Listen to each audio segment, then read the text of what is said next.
Smoking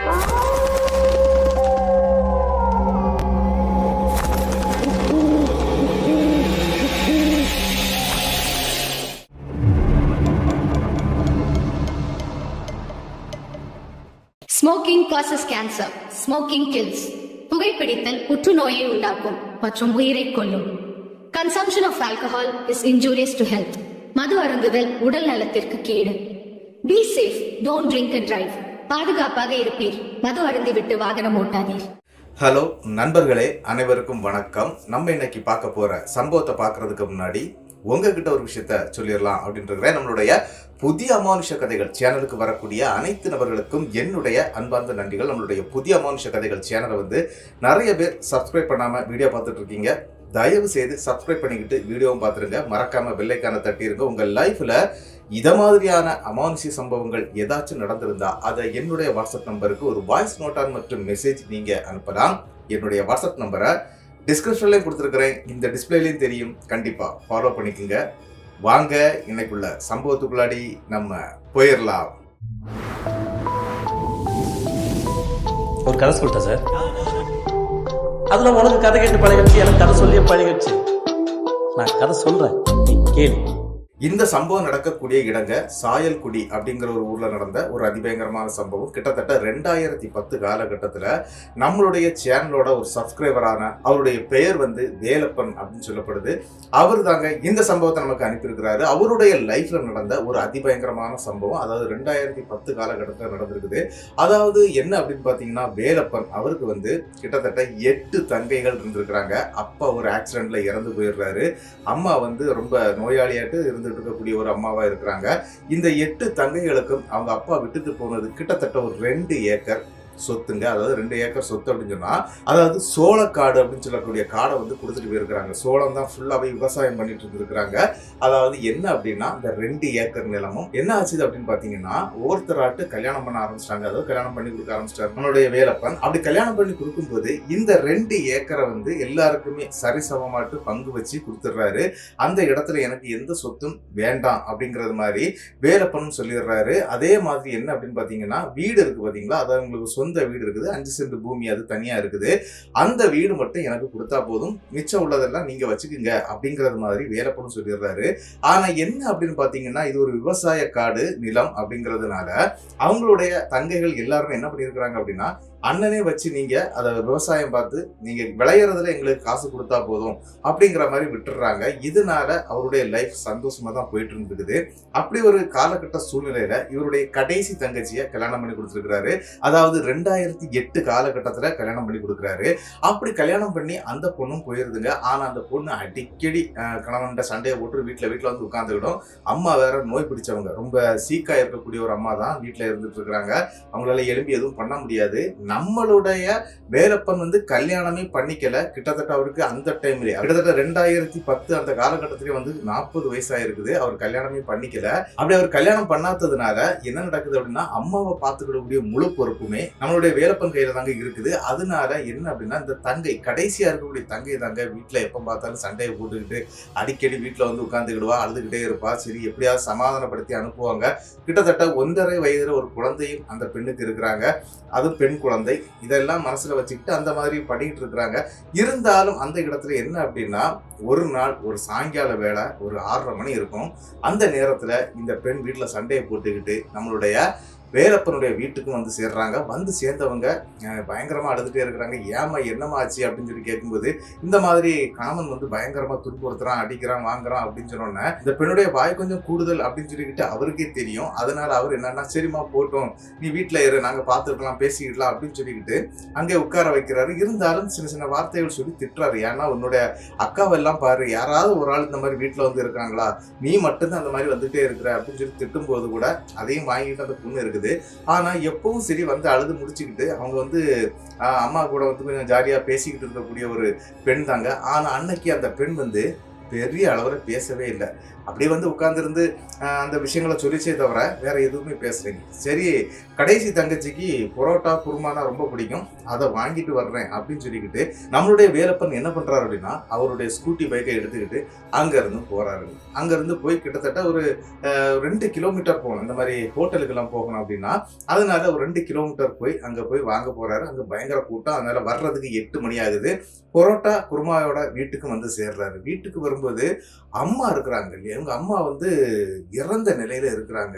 ஏன் அம்மா இறந்த நிலையில இருக்கிறாங்க அப்படின்னு சொல்லி பார்க்கும்போது பக்கத்துல அந்த குழந்தை இருக்குது. யாரு? தங்கச்சியுடைய குழந்தை இருக்குது. அதுவும் பெண் குழந்தை தான், 1.5 வயசு குழந்தை தான். அம்மா வந்து ஆன்னு இருக்கிறாங்க. இவருக்கு என்ன செய்யணும்னு தெரியல. அம்மாவை எழுப்புறோன்னு அம்மா அப்படியே எந்திக்கிறாங்க. எந்திரிச்சு என்னம்மா என்னாச்சு அப்படின்னு சொல்லி கேட்கும்போது அம்மாவால பேசவே முடியல. பே பே பே அப்படிங்கிறாங்க. அவங்களால பெரிய அளவுல பேச முடியாது.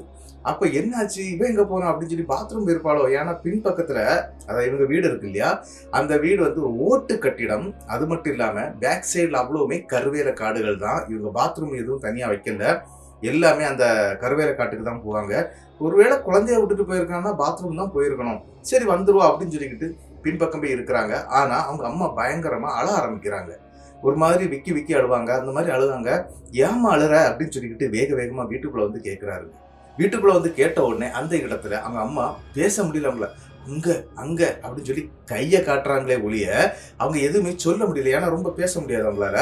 அப்ப இவர் என்ன பண்றாருன்னா ஏன் அங்க அங்க அப்படின்னு சொல்லி கையை காட்டுறாங்க அப்படின்னு சொல்லிக்கிட்டு மறுபடியும் பின்பக்கத்துல போய் பாக்குறாரு. வீடை சுத்தி பாக்குறாரு. எங்கேயுமே தன்னுடைய தங்கையை காணல. டைம் வேற ஆயிட்டே இருக்குது. இவர் வந்து சேர்ந்ததே 8 மணி. இப்ப எங்கடா போனா இவ அப்படின்னு சொல்லிக்கிட்டு மறுபடியும் டார்ச் லைட்டை எடுத்துக்கிட்டு கொஞ்சம் தூரம், அதாவது ரொம்ப தூரம் போக மாட்டாங்க, பெண்கள்லாம் ஒதுங்கக்கூடிய இடங்க, அதனால ரொம்ப தூரம் போக மாட்டாங்க. அந்த ஒரு குறிப்பிட்ட ஒரு எல்கைக்கு பக்கத்துல நின்றுகிட்டு இவர் டார்ச் லைட் அடிச்சுட்டு தன்னுடைய தங்கையுடைய பேரை சொல்லி அழைக்கிறாருங்க. ஆனா எந்த சத்தமும் வர மாட்டேங்குது.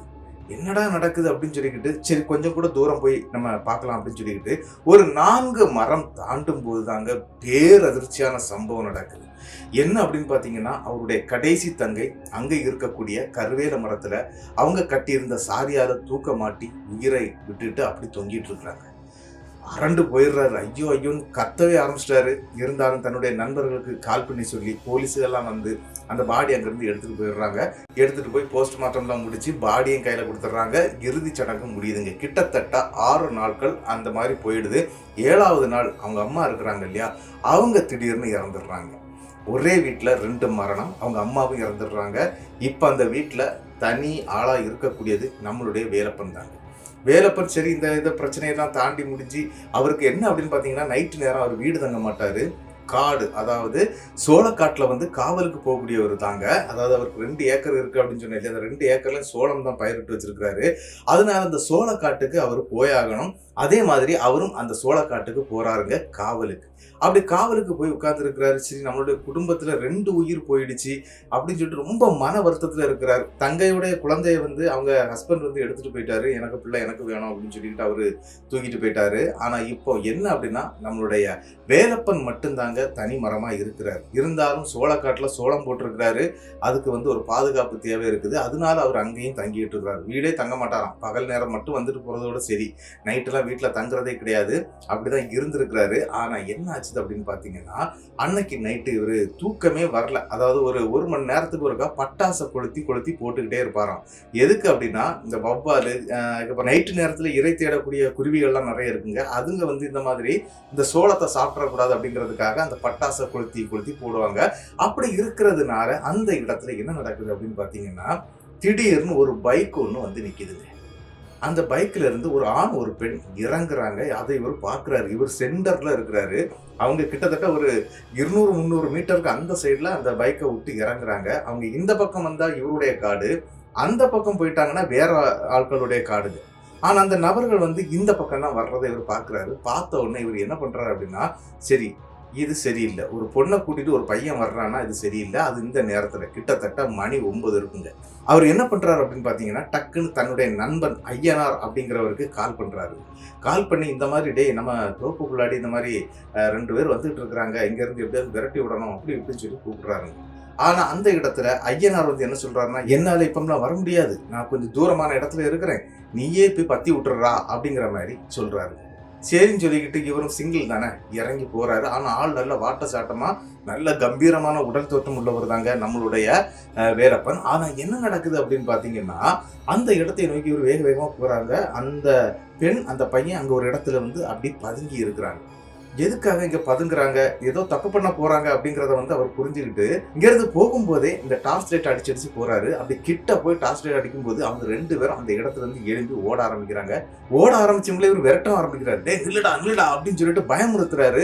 அந்த பையனும் அந்த பொண்ணும் வேக வேகமா அவங்க வந்த பைக்கை எடுத்துக்கிட்டு அங்க இருந்து விருட்டுன்னு போக ஆரம்பிக்கிறாங்க. இவர் என்ன பண்றாரு அப்படின்னா, இவருடைய ஸ்கூட்டி பைக் அங்க தாங்க இருந்திருக்குது, அதை எடுத்துட்டு பின்னாலே விரட்டுறாரு. அந்த தோப்பை விட்டு அவங்க வெளியே வந்து மெயின் ரோட்ல ஏறிடுறாங்க. இவங்க அந்த ஏரியா பக்கம் வந்து அந்த ரோட்டு சைடுல வந்து புளிய மரம் இருந்திருக்குங்க. அதனால அந்த ரோடு வரைக்கும் விரட்டியே விட்டாரு. சரி இன்னி போயிருவாங்க. அவன் பிடிச்சிருக்கிறான் வண்டியை 100ல உருன்னு இழுத்து போயிட்டான் பொண்ணையும் கொண்டுகிட்டு. அதன் பிறகு இவர் வந்துடுறாருங்க. வந்து ஒரு மறுபடியும் ஐயனாருக்கு கால் பண்ணி விஷயத்த சொல்றாரு. இந்த மாதிரி ஒரு கிட்டத்தட்ட ஒரு 20 வயசு மதிக்க ஒரு பையன் தான். ஆனா பொண்ணுக்கு கொஞ்சம் ஏஜ் இருக்கும் போல இருக்குது. ஒரு 25-30 வயசு இருக்கும். அப்படிப்பட்ட பொண்ணை தான் கூட்டிட்டு வந்திருந்தானுங்க. நான் கத்துனையில ஓடிட்டானுங்க அப்படின்னு சொல்லி தன்னுடைய நண்பரான ஐயனார்கிட்ட விஷயங்களை எடுத்து சொல்றாரு. ஐயனார் இதை கேட்டுட்டு சரிடா விட்டு தரடா, இவன் வேலைய பாரு அப்படின்னு சொல்லிட்டு அவங்கள அதை விட்டுறாங்க. மறுநாள் காலையில விடியுதுங்க. நம்மளுடைய வேலப்பன் வந்து என்ன பண்றாரு அப்படின்னா, டீ குடிக்கிற ஒரு பழக்கம் இருக்குது. அப்படி டீ குடிக்க போறாருங்க. அப்படி டீ குடிக்கும் போது என்ன நடக்குது அப்படின்னா, அங்க அரசல் பரசல பேசுறாங்க. என்ன அப்படின்னா, நேற்றுக்கு ஒரு 9-9:30 மணி இருக்கும். அந்த நேரத்துல ஒரு ஆக்சிடென்ட் நடந்திருக்குது. எங்க அப்படின்னா, அங்க ஒரு அந்த ரோடு சொன்னான் இல்லையா, அந்த மெயின் ரோடு சொன்னேன் இல்லையா, அதுல புளிய மரத்துல ஒரு பொண்ணும் ஒரு பையனும் வந்து பைக்கை கொண்டு விட்டுட்டாங்க. விட்டதுல அடிச்சு 2 பேரும் ஸ்பாட் அவுட்டு அப்படின்னு சொல்லி அங்க எல்லாம் பேசிட்டு இருக்கிறாங்க. ஆனா நேற்றுக்கு நைட்டு இவரு துரத்திட்டு போனாங்க இல்லையா, அந்த நபர்களா இருக்குமோ அப்படின்னு இவருடைய மனசுக்குள்ளாடி அந்த எண்ணம் வருது. ஆனா அதெல்லாம் இருக்காது அப்படிங்கிற மாதிரி நினைச்சிட்டு விட்டுட்டு அவரு போயிடுறாரு. கிட்டத்தட்ட ஒரு 10 நாட்கள் எந்த பிரச்சனையும் இல்லை, அழகா போயிட்டு இருக்குது. தன்னுடைய வீட்டில் வந்து இவர் தங்குறதே கிடையாது. ஃபுல்லா அந்த சோளம் வந்து விளைஞ்சு போயிருக்குது. 2-3 நாட்கள்ல வந்து சோளம் வந்து அறுவடைக்கு ரெடியா இருக்குது. சரின்னு சொல்லிக்கிட்டு அன்னைக்கு தான் அங்க போய் தங்குறாரு. அதாவது அன்னைக்கும் அங்க தங்குறாரு.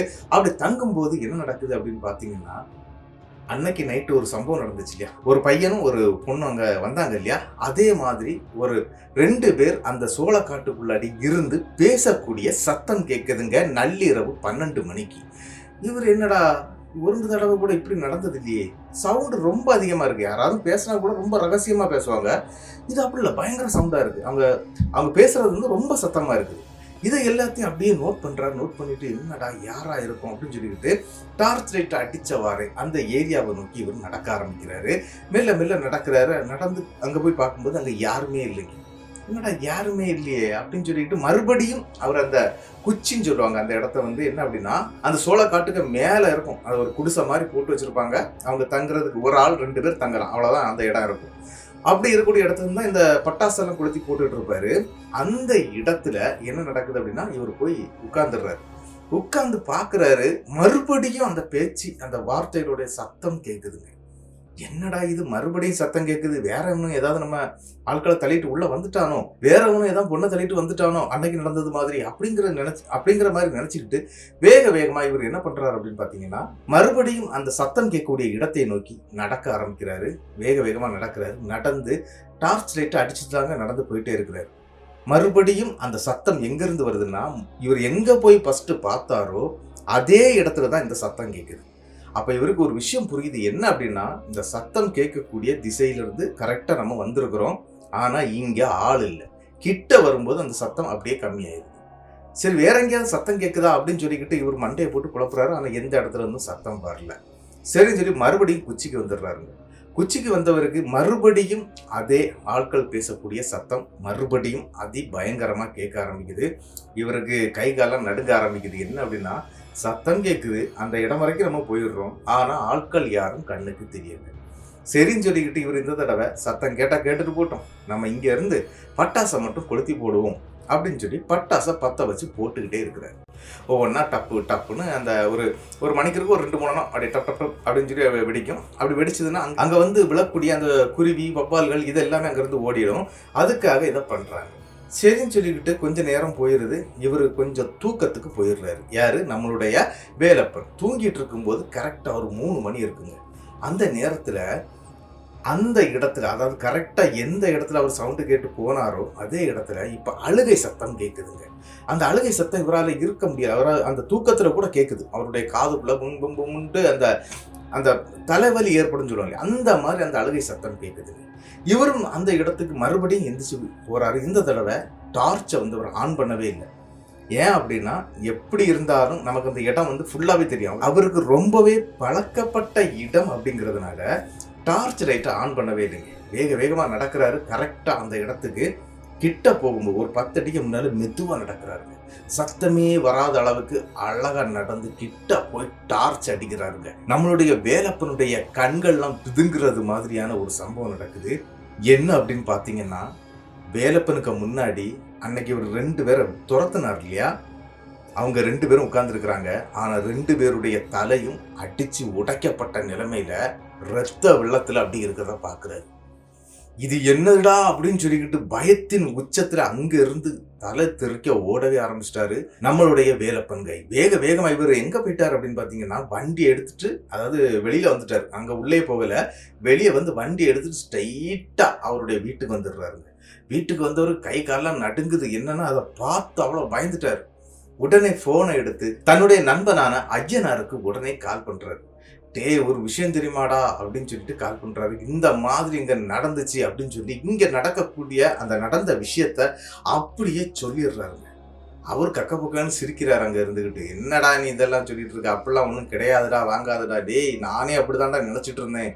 நான் அன்னைக்கு நேருக்கு நேரா பார்த்துட்டேன்டா, ரொம்ப பயமா இருக்குடா, நீ கொஞ்சம் வந்துட்டு போடா அப்படிங்கிற அளவுக்கு அவருக்கு பயம் கொடுத்துருச்சுங்க.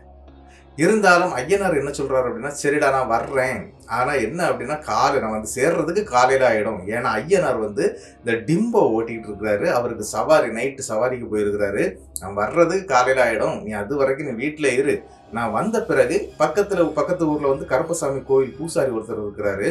அந்த கோவில்ல போய் நம்ம இதுக்கான விஷயங்களை கேட்டு தெரிஞ்சுக்கிட்டு என்ன வேணாலும் பண்ணலாம்டா அப்படிங்கிற மாதிரி அந்த இடத்துல அவரும் சொல்லிடுறாரு. சரின்னு சொல்லி இவர் வீட்டுக்குள்ள தூங்குறாரு. ஆனா வீட்டை சுத்தி யாரோ நடக்கக்கூடிய சத்தம் இவருக்கு கேட்டுக்கிட்டே இருக்குது. ஆனா இன்னொரு விஷயம் என்ன அப்படின்னா, இந்த நடக்கக்கூடிய சத்தம் கேட்க ஆரம்பிச்ச பிறகு வீட்டுக்கு உள்ள 3 பெட்ரூம் இருக்குதுங்க. அதுல வந்து அவங்க அம்மா இறந்து போனாங்க இல்லையா, அது ஒரு பெட்ரூம் இருக்குது. அந்த பெட்ரூமுக்குள்ள அவங்க அம்மா அழக்கூடிய சத்தங்க இது கேட்குதுங்க. இதை கேட்டோன்னு இவருக்கு மறுபடியும் வீட்டுக்குள்ள, அதாவது கொஞ்சம் நாளைக்கு பிறகு தங்குறாரு. வீடு தங்கவே மாட்டாராம். பகல் நேரத்துல வர்றதோட சரி, நைட்டு தங்க மாட்டாரு. அப்படி அந்த வீட்டுக்குள்ள, அந்த ரூமுக்குள்ள அவங்களுடைய அம்மா அழக்கூடிய சத்தம் தாங்க கேட்குது. மெல்லமா இறங்கி வெளியில வர்றாரு. அதாவது பெட்ரூமை விட்டு வெளியே வந்து அந்த ஹால்ல இருந்து அந்த இன்னொரு பெட்ரூம், அதாவது அவங்க அம்மா இருந்த பெட்ரூம் டோரை ஓபன் பண்றாருங்க. அப்படி ஓபன் பண்ணும்போது அந்த இடத்துல சத்தம் அப்படியே அமைஞ்சு போயிடும். என்னடா இது, இந்த மாதிரி சத்தம் கேட்டுச்சு, இப்ப என்னடா சத்தம் வரல அப்படிங்கிற ஒரு பயத்தின் உச்சத்துல மறுபடியும் இவர் என்ன பண்றாருன்னா, அவருடைய பெட்ரூம்ல போய் படுக்கிறாருங்க. இந்த நேரத்துல வீட்டுடைய வெளிப்பக்கத்துல யாரோ சுத்தி நடக்கிறாங்க.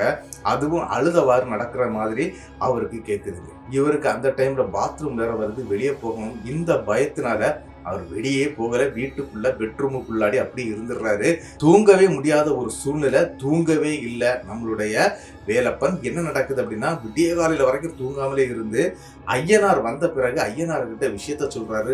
இந்த மாதிரி நேற்று நைட்டு என்னால தூங்கவே முடியல, இந்த மாதிரி எல்லாம் நடந்துருச்சுப்பா அப்படி இப்படின்னு சொன்னோன்னா, நீ ஏதோ மனப்பிரமையில இருந்துட்டு இருக்கிற, இதெல்லாம் ஒண்ணுமே கிடையாதுடா, நீ வா நம்ம வந்து கருப்பசாமி கோயிலுக்கு போயிட்டு வந்துடலாம் அப்படின்னு சொல்லிக்கிட்டு அங்க இருக்கக்கூடிய, அதாவது அவங்க ஊர்ல இருந்து கொஞ்சம் தள்ளி தாங்க அந்த, அதாவது அடுத்த ஊர்னு சொல்லி இருக்காரு, அந்த ஊர்ல இருக்கக்கூடிய அந்த கருப்பசாமி கோவிலுக்கும் போறாருங்க.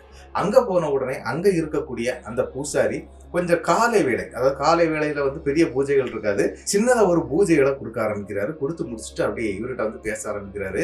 இவர் நடந்த விஷயம், தன்னுடைய வீட்டுல நடந்தது, அங்க நடந்தது எல்லாத்தையும் சொல்றாரு. சரிப்பா நான் வர்றேன், அவன் காட்டுக்கு வர்றேன், அதாவது அவருடைய அந்த சோழ காட்டுக்கு நான் வர்றேன் அப்படின்னு சொல்றாரு. அதே மாதிரி அவரும் சோழ காட்டுக்கு வர்றாரு. அப்படி சோளக்காட்டுக்கு வந்தவர் அந்த சோளக்காட்டை வந்து சுத்தி பார்த்துக்கிட்டு, ஒரு தேங்காய், ஒரு முட்டை, ஒரு எலுமிச்சம்பழம், வடக்கு திசையில இருக்கக்கூடிய ஒரு இடத்துல வந்து அதை புதைச்சி வைங்க, இது கருப்பனுடைய ஒரு முக்கியமான ஒரு பொருள் அப்படிங்கிறது மாதிரி சொல்லி அந்த இடத்துல புதைக்கவும் செய்யறாரு. ஒன்றும் பிரச்சனை இல்லப்பா, ஆனா ஒரே ஒரு விஷயம் சொல்றேன், எக்காரணத்தை கொண்டு நீ இன்னைக்கு இந்த காட்டுக்குள்ள தங்காத, கருப்பன் பார்த்துக்கிடுவான் எல்லாத்தையும், ஆனா நீ இங்க தங்கக்கூடாது, நீ உன்னுடைய வீட்டிலே தங்கிக்க அப்படின்னு சொல்லும்போது, வீட்டுல இந்த மாதிரி பிரச்சனை இருக்கு அப்படின்னு சொல்றாரு.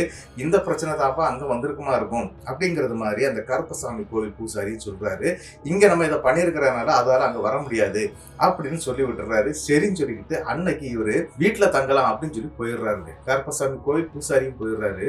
ஆனா இவருடைய மைண்ட் என்ன சொல்லுது அப்படின்னா, கிட்டத்தட்ட சோளக்காடு இன்னும் 2 நாள்ல வந்து அறுவடைக்கு ரெடியா இருக்குது. இந்த நேரத்துல நான் விட்டுட்டு போயிட்டேன் அப்படின்னா, ஏதாவது இந்த குருவிகள்லாம் அடிச்சிருச்சு அப்படின்னா இவருடைய மொத்த பயிரும் நாசம் ஆயிரும் அப்படிங்கிற மாதிரி ஒரு பயத்துல சாமியார் சொன்னதை தாண்டி அந்த இடத்துக்கு, அந்த காட்டுக்கு அன்னைக்கு காவலுக்கு பட்டாசுகளோட அங்கேயும் போய் சேர்ந்துடுறாரு.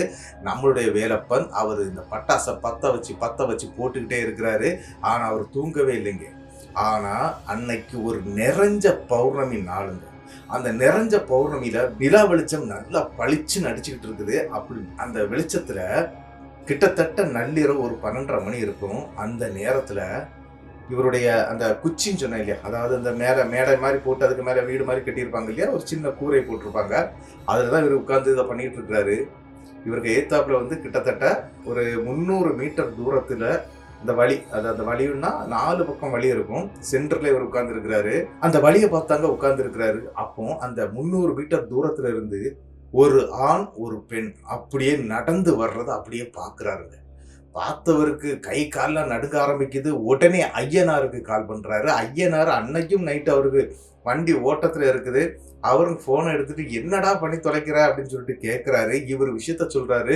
100 மீட்டர்ல அந்த 2 உருவங்களும் என்னை நோக்கி வந்துகிட்டே இருக்குடா அப்படின்னு சொல்லவே இந்த இடத்துல என்ன நடக்குது அப்படின்னா, ஐயனார் நீ உனக்கு வேற வேலையும் சொல்லி இல்லையா, உன்னை வீட்டுல இருக்க சொன்னேன் அப்படின்னு சொல்லி அவர் திட்டுறாரு.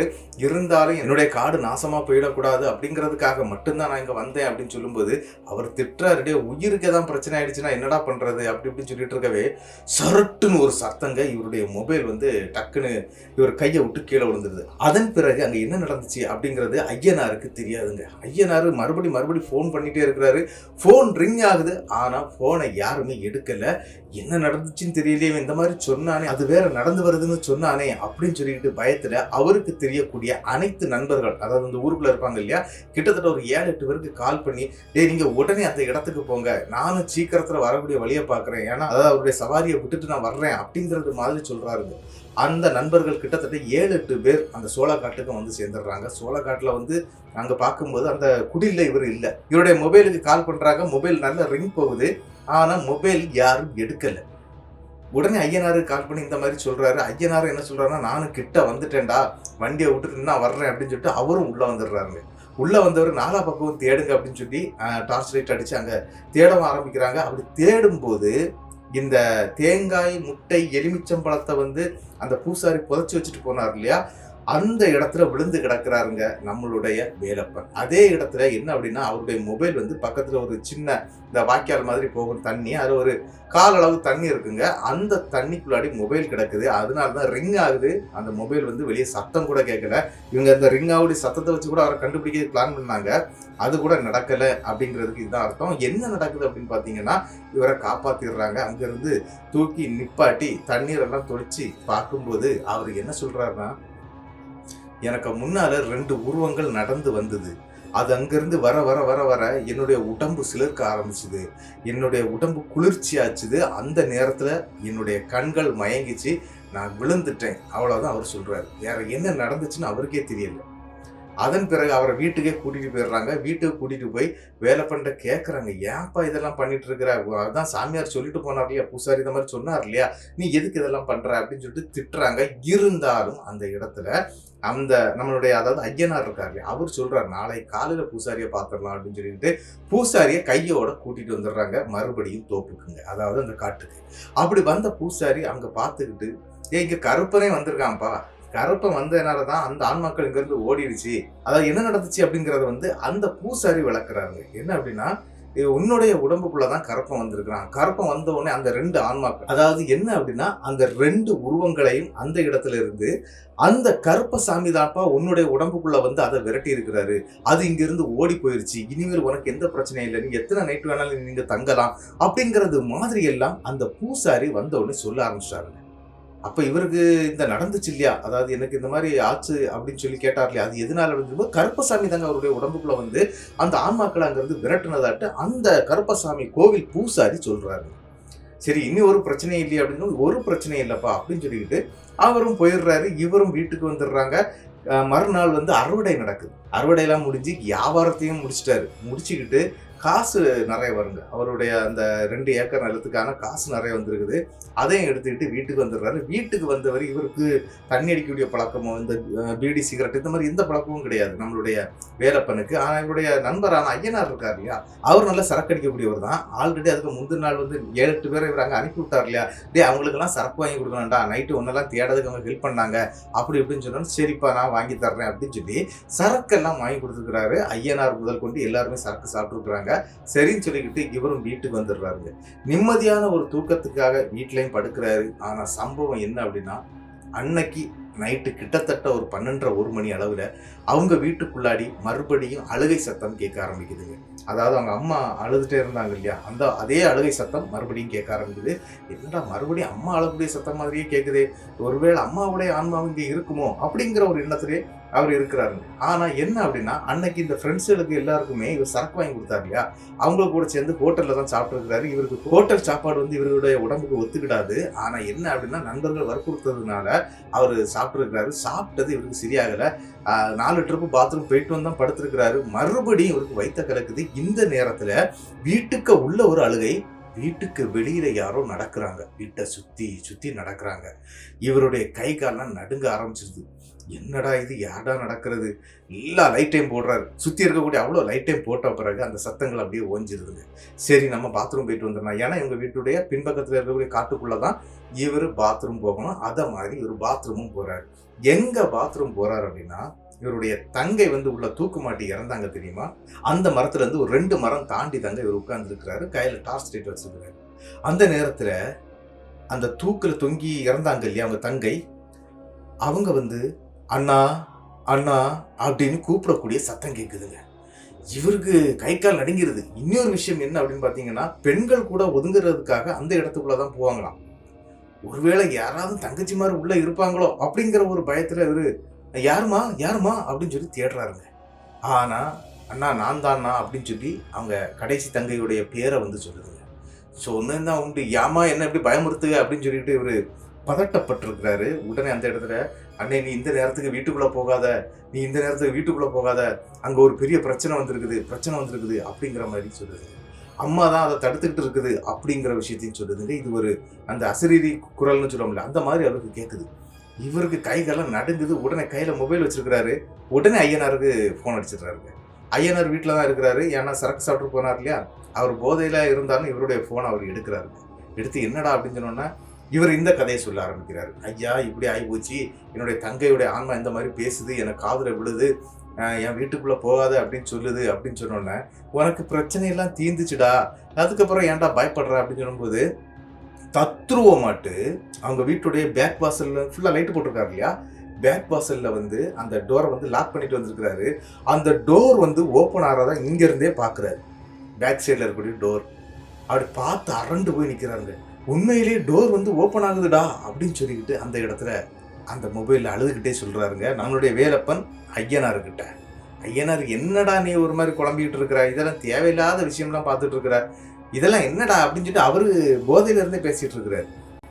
இவருக்கு இங்க பார்க்கும்போது டோர் ஓப்பன் ஆகி உள்ள இருந்து அவங்க அந்த காட்டுக்க உள்ளாடி பார்த்த அந்த 2 உருவங்களும் வீட்டுக்குள்ள இருந்து வெளியே வருதுங்க. அதுவும் பேக் சைடை பார்த்து இவருக்கு கை காலெல்லாம் நடுங்குது. கிட்டு அந்த உருவங்கள் இங்கிருந்து போகலடா, என் வீட்டுக்குள்ள தான்டா இருக்குது அப்படின்னு சொல்லி கதறவே ஆரம்பிச்சிட்டாரு.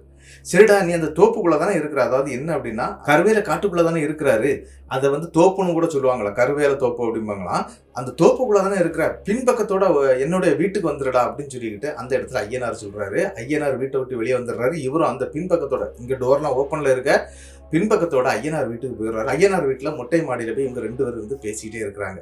இவங்க வீட்டு மொட்டை மாடியில இருந்து பார்த்தா ஏகதேசம் இவங்க வீடு நன்றாகவே தெரியும், அந்த ஓட்டு கட்டிடம் அழகா தெரியுங்க. அதனால அங்கேயே பார்த்து பேசிட்டு இருக்கிறாங்க.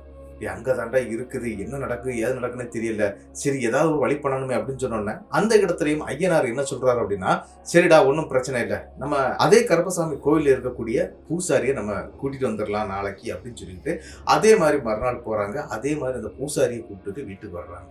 வீட்டுக்கு வந்து பார்த்தா இந்த வீட்டில் வந்து இந்த விளக்கு போடுறது, சாமி கும்பிடுறது, இந்த மாதிரி எந்த ஒரு விஷயமும் நம்மளுடைய வேலப்பன் பண்ணவே இல்லை. அப்போ அதெல்லாம் திட்டுறாரு. இந்த மாதிரி ஒரு வீட்டில் நீங்கள் இதெல்லாம் பண்ணாமல் இருக்கிறீங்க, அம்மா இறந்து தங்கை இறந்து 16 நாள்லாம் கழிஞ்சிருச்சு இல்லையா, நீங்கள் அதை ஏன் பண்ணலை அப்படின்னு சொல்லிட்டு அந்த கோவில் பூசாரி கேட்க, அந்த இடத்துல அடைப்பு இருக்குது, அம்மா இறந்து அடைப்பு இருக்குது, அதனால அது முடியாமல் எங்களால் இது பண்ண முடியாது அப்படிங்கிற மாதிரிலாம் சொல்றாரு. ஆனால் உங்கள் வீட்டுக்குள்ளாடி பூஜை அறையே இல்லையே, அதுக்கப்புறம் எப்படியாக நீங்கள் பண்ணுவீங்க அப்படின்னு சொல்லி திட்டுறாருங்க அந்த கருப்பசாமி கோயிலுடைய பூசாரி. சரி நான் இங்கே என்ன இருக்குது அப்படிங்கிறத பார்க்குறேன் அப்படின்னு சொல்லிக்கிட்டு கருப்பசாமியுடைய அந்த கருப்பனுடைய பாடலை வந்து ஒரு பாட்டை அப்படி பாட ஆரம்பிக்கிறாருங்க. அப்படி பாடின உடனே அவருடைய உடம்பெல்லாம் செலுத்து, அவருக்கு நிறைய உடம்புல வந்து ரோமங்கள் அதிகமாக இருந்திருக்கு, முடி நிறைய இருந்திருக்குது, அதெல்லாம் அப்படி செலுத்து அப்படி நின்றுருக்குங்க. இதெல்லாம் அவங்க தத்ரூபமாக பார்த்துருக்குறாங்க. அப்படி பார்த்துக்கிட்டு கையை எடுத்து கும்பிட்டு நிற்காங்க இவர் பாடக்கூடிய பாட்டுக்கு. அப்படி பாட்டு பாடிக்கிட்டு இருக்கவே அவருடைய உடம்புக்குள்ள கருப்பம் வர்றாருங்க. வந்த உடனே அந்த ஆன்மாக்களை பற்றி தான் பேச ஆரம்பிக்குது. அது மட்டும் இல்லை, உன்னை இவ்வளவு நாள் பாதுகாப்பாட்டு பார்த்துக்கிட்டது எந்த ஆன்மாக்கள் அப்படின்னா தங்கை, அதன் பிறகு அவங்க அம்மா, 2 பேருடைய ஆன்மா தான். இந்த 2 ஆன்மாக்களும் இவரை நெருங்காம பார்த்துக்கிட்டு இருந்திருக்குது. ஆனா கருப்பன் எப்போ அந்த காட்டுக்குள்ள இறங்கினானோ அதோட அது அங்க இருந்து ஓடிடுச்சு, அந்த 2 ஆன்மாக்களும் அங்க இருந்து ஓடிடுச்சு. ஆனா இது வரைக்கும் ஒரு விஷயம் என்ன அப்படின்னா, அந்த காட்டுக்குள்ள இருந்து கிளம்பி போனாங்க இல்லையா, முதல்ல அந்த காட்டுக்கு வந்து இவரு துரத்திட்டு போனார் இல்லையா, ஒரு பொண்ணு ஒரு பையன், அந்த பையனுடைய அந்த பொண்ணுடைய ஆன்மா தான் இதுன்னு இப்போ வரைக்கும் நம்மளுடைய வேலப்பனுக்கு தெரியாதுங்க. இப்ப அந்த இடத்துல அந்த பூசாரி அவருடைய உடம்புல கருப்பம் வந்து சொல்றாரு, என்ன அப்படின்னா, நீ அன்னைக்கு பண்ண ஒரே ஒரு சின்ன விஷயம், அதை உன்னுடைய பாதுகாப்புக்காக நீ விரட்டின, ஆனா இவங்க போன வேகத்துல அந்த புளிய மரத்துல இடிச்சு 2 பேரும் இறந்துட்டாங்க. அப்படி இறந்ததுனால அந்த ஆன்மாக்கள் உன்னை தேடி இந்த இடத்துக்கு வந்திருக்குது. அதாவது எங்க, அந்த காட்டுக்குள்ளே இருந்து நீ தப்பிட்ட, மறுபடியும் வீட்டுக்கு வந்திருக்குது, வீட்டுல இருந்து இப்ப நீ தப்பி இருக்கிற. சரி இன்னைக்கு நைட்டு இந்த இடத்துல வந்து ஒரு பெரிய பூஜையை பண்ணி ஆகணும், எனக்கு தேவையான படையல்களை நீ போட்டே ஆகணும் அப்படிங்கிற மாதிரி கருப்பும் சொல்லியிருந்தாங்க. சரி நான் அதெல்லாம் பண்ணி கொடுக்குறேன், என்னை எப்படியாவது இந்த பிரச்சனையிலிருந்து காப்பாத்துங்க, என்னுடைய அம்மாவோ என்னுடைய தங்கைக்கோ எந்த பிரச்சனையும் வரக்கூடாது அவங்களுடைய அம்மாவுக்கு அப்படிங்கிறது மாதிரிலாம் அந்த இடத்துல கருப்பசாமி கிட்ட வேண்டுகோளாட்டு வைக்கிறாரு நம்மளுடைய வேலப்பன். அதே மாதிரி அந்த கருப்பசாமியும் சரி நான் உனக்கு செய்து கொடுக்குறேன் அப்படிங்கிற மாதிரி சொல்லிட்டு அங்க இருந்து போயிருது. இப்ப பூசாரியோட நிலைமையில இருக்கிறாரு பூசாரி வந்து பேச ஆரம்பிக்கிறாரு. ஒரு 5 கோழி வாங்கி வச்சுக்கோங்க, கொஞ்சம் சாதனங்கள்லாம் எழுதி கொடுத்துருக்குறாங்க பொருட்கள் வாங்குறதுக்கு, இதெல்லாம் வாங்கி வச்சுக்கோங்க, சாயந்தரம் என்னுடைய பூஜை முடிந்ததும் நாங்கள் வருவேன், வந்ததும் நமக்கான இந்த பலி பூஜைகள்லாம் செய்யணும் அப்படி இப்படின்னு சொல்லிட்டு அவரும் சொல்லிடுறாரு. சரின்னு சொல்லிக்கிட்டு இவர் எல்லா தேவையான பொருட்களும் ஐயனார் மற்றும் நம்மளுடைய வேலப்பன் 2 பேரும் சேர்ந்து வாங்கி வச்சிடுறாங்க. அதே மாதிரி கிட்டத்தட்ட ஒரு 9:30 மணி அளவுல அந்த இடத்துக்கு அந்த கருப்பசாமி கோயில் பூசாரி அந்த நள்ளிரவு வேளையில வர்றாரு. வந்து பல பூஜைகள் அங்க நடக்குது இந்த வீட்டுக்குள்ளாடி. அப்படி அந்த பூஜை நடக்கும்போது இந்த வீட்டுக்குள்ள இருந்த இவங்க தங்கையுடைய ஆன்மா, அதன் பிறகு அவங்க அம்மாவுடைய ஆன்மா, அது எல்லாமே வெளியே போயிடுச்சு. அது மட்டும் இல்லாம இன்னொரு விஷயம் என்ன அப்படின்னு பாத்தீங்கன்னா, இவரை பின்தொடர்ந்துகிட்டு இருந்த அந்த காதல் ஜோடிகளுடைய ஆன்மா, இதையும் வந்து அந்த இடத்துல கட்டுப்பாட்டு கொண்டு வர்றாரு. ஆனா அது கட்டுப்படாம ரொம்பவே திமிரா இருந்திருக்குது. அப்போ அந்த இடத்துல அந்த பூசாரி என்ன சொல்லியிருக்கிறாரு அப்படின்னா, அந்த 2 பேரும் இறந்து போன அந்த புளிய மரம் இருக்கு பாத்தீங்களா, அது நன்றாகவே அந்த பூசாரிக்கு தெரியுது. அந்த இடத்துக்கு போய் சில பூஜைகள் பண்ணணும் அப்படின்னு சொல்லி நள்ளிரவு நேரம் கிட்டத்தட்ட 1 மணிக்கு மேல அந்த புளிய மரத்துக்கிட்ட போயிருக்கிறாங்க. அதாவது அந்த 2 பேரும் ஆக்சிடென்ட் ஆகி அந்த ஸ்பாட் அவுட் ஆனாங்க இல்லையா, அந்த இடத்துக்கு போய் அங்க ஒரு பெரிய பூஜையை பண்ணி அங்க ஒரு கழிப்பெல்லாம் பண்ணி எல்லாத்தையும் முடிச்சு வைக்கிறாரு அந்த பூசாரி. அந்த இடத்துல கிட்டத்தட்ட 5 கோழிகள் வெட்டப்பட்டு அதனுடைய ரத்தத்தை வந்து அந்த புளிய மரத்துல ஊத்தி அந்த அந்த இடத்துல கற்பனை வந்து நிலைநிறுத்தப்பட்டிருக்கிறது அப்படிங்கிறது மாதிரி தாங்க அந்த பூசாரி சொல்றாரு. இனி எந்த பிரச்சனையும் உனக்கு வராதுப்பா, நீ வா வந்து குளிச்சுக்கிட்டு சாமியை கும்பிட்டு போ அப்படின்னு சொல்லிக்கிட்டு அவங்க ஊர்ல அந்த இடத்துல, அதாவது அந்த கோயில் இருக்கு இல்லையா, கருப்பசாமி கோயில் வந்து இவங்க ஊர்ல இருந்து கொஞ்சம் தாண்டி இன்னொரு ஊர் பக்கத்துல இருக்குது. அந்த கோவில்கிட்ட இருக்கக்கூடிய அந்த ஒரு சின்ன கிணறு இருக்குது. அந்த கிணத்துல வந்து குளிச்சுட்டு அன்னைக்கு நள்ளிரவு சாமி கும்பிட்டு அங்கிருந்து திருநீர் போட்டு இவங்க எல்லாரும் பிரிஞ்சு அவங்க வீட்டுக்கு வந்து சேர்ந்துடுறாங்க. இப்படி இந்த சம்பவம் நடந்து முடிஞ்ச பிறகு அவருடைய லைஃப்ல இதுவரைக்கும் அந்த மாதிரியான இன்னொரு அமானுஷ்யம் நடக்கவே இல்லை அப்படிங்கிறது மாதிரி தான் சொல்லியிருக்கிறாரு. அது மட்டும் இல்லாம அவருடைய வீட்டுல வந்து அந்த பூஜை அறையெல்லாம் புதுப்பிச்சு வச்சுட்டாரு. அந்த டைம்ல புதுப்பிச்சு, அதாவது என்ன அப்படின்னா கருப்பனுக்கு அங்க விளக்கு போட்டு சாமியை கும்பிட ஆரம்பிச்சிருக்கிறாரு. வீட்டுக்குள்ளேயும் அதுக்கப்புறம் எந்த சத்தமும் இல்லை, வெளியே எந்த பிரச்சனையும் வரல. அவருடைய லைஃப்பை வந்து ஜாலியா சந்தோஷமா தான் வாழ்ந்துட்டு இருக்கிறாரு இப்ப வரைக்கும். ஆனா ஒரு விஷயம் என்ன அப்படின்னா, கல்யாணம் பண்ணிக்கவே இல்லை, தனி மரமா இருக்கிறாரு. இப்ப கருப்பனுக்கான ஒரு பூசாரி அப்படிங்கிற மாதிரி அவர் இருந்துட்டு இருக்கிறேன் அப்படிங்கிற மாதிரி தான் இந்த சம்பவத்தை நமக்கு வேலப்பன் அனுப்பி தந்திருந்தாரு. அவருடைய லைஃப்ல நடந்த இந்த சம்பவத்தை இப்படிதான் எனக்கு அனுப்பியிருந்தாரு. இந்த சம்பவத்தை அனுப்பி தந்த வேலப்பனுக்கு என்னுடைய பெரிய நன்றிகளை நான் சொல்லிடுறேன். இந்த சம்பவம் எப்படி இருந்துச்சு அப்படிங்கிறத வந்து மறக்காம கமெண்ட் பாக்ஸ்ல கமெண்ட் பண்ணிட்டு போயிருங்க. அது மட்டும் இல்லாம ஒரு முக்கியமான விஷயம் என்ன அப்படின்னு பாத்தீங்கன்னா, மறக்காம இந்த வீடியோவை உங்களுக்கு தெரியக்கூடிய அனைத்து நபர்களுக்கும் இந்த வீடியோவை ஷேர் பண்ணி விட்டுருங்க. இனி ஒரு முக்கியமான விஷயம் இருக்குங்க, என்ன அப்படின்னா லைக். நீங்க லைக் எவ்வளவு தூரம் கொடுக்குறீங்களோ அவ்வளவு தூரம் நம்மளுடைய வீடியோ வந்து க்ரோத் ஆகும். ஏன்னா லைக்கை பார்த்து தான் அடுத்தடுத்து யூடியூப் வந்து ரெக்கமெண்டேஷன் அதிகப்படுத்துவாங்க. மறக்காம அந்த லைக்கை கொடுத்துருங்க. இன்னொரு விஷயம் என்ன அப்படின்னா, புதுசா வரக்கூடிய நண்பர்கள் சப்ஸ்கிரைப் பட்டனை மறக்காம தட்டிடுங்க. அது மட்டும் இல்லாம ஆளுங்கிற பெல் ஐகானையும் தட்டி வச்சுக்கோங்க. அடுத்த வீடியோவில் சந்திக்கும் வரை உங்களிடமிருந்து விடைபெறுவது உங்கள் நாகர்கோவில் நாகராஜன். நன்றி நண்பர்களே.